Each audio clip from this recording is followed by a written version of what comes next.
مضبوط مسل سے نہ صرف شخصیت اچھی نظر آتی ہے بلکہ زندگی کے ہر پہلو میں بہتری دیکھنے میں آتی ہے۔ مسلز کو مضبوط بنانے سے دل، جوڑوں اور دماغ سب کو فائدہ ہوتا ہے۔ اچھی بات یہ ہے کہ مسلز کو مضبوط بنانے کے لیے بہت زیادہ بھاری بوجھ اٹھانے کی ضرورت نہیں، بس چند عام عادات کو روزمرہ کے معمولات کا حصہ بنا کر بھی مسلز کو مضبوط بنایا جا سکتا ہے۔ تو ان عادات کے بارے میں جانیں جو مسلز کو مضبوط بنانے میں مدد فراہم کرتی ہیں۔ وزن اٹھائیں۔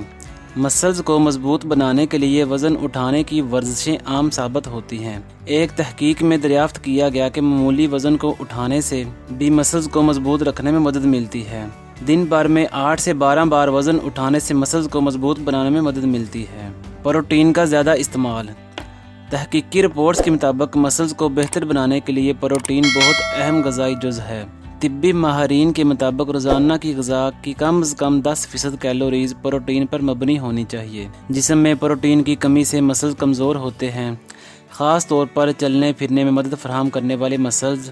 اگر پروٹین کی کمی پر قابو نہ پایا جائے تو وقت کے ساتھ مسلز کا حجم گھٹنے لگتا ہے، جس سے میٹابولزم سست ہوتا ہے اور خون کی کمی کا سامنا ہوتا ہے۔ دن کے تینوں اوقات کی غذاؤں میں پروٹین کو شامل کریں۔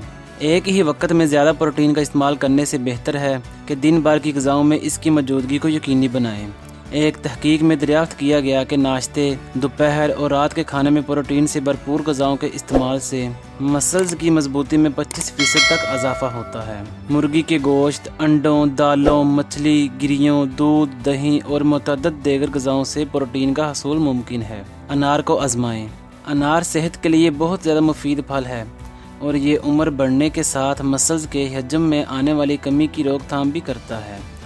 انار میں ایسے مرکبات موجود ہوتے ہیں جو معدے میں موجود بیکٹیریا کی نشو و نما میں مدد فراہم کرتے ہیں۔ ایک تحقیق میں دریافت کیا گیا کہ انار میں موجود مرکبات سے مسلز کی خلیات کو عمر کے ساتھ آنے والی تنزلی سے تحفظ ملتا ہے۔ سورج کی روشنی میں دیر گھومنا عادت بنائیں۔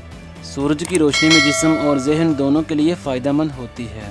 تحقیقی رپورٹ سے ثابت ہوا ہے کہ سورج کی روشنی سے ملنے والا وٹامن ڈی مسلز کی کمزوری کے مسئلے سے تحفظ فراہم کرتا ہے۔ اس کے مقابلے میں وٹامن ڈی کی کمی سے مسلز کے حجم میں آنے والی کمی کی رفتار بڑھ جاتی ہے۔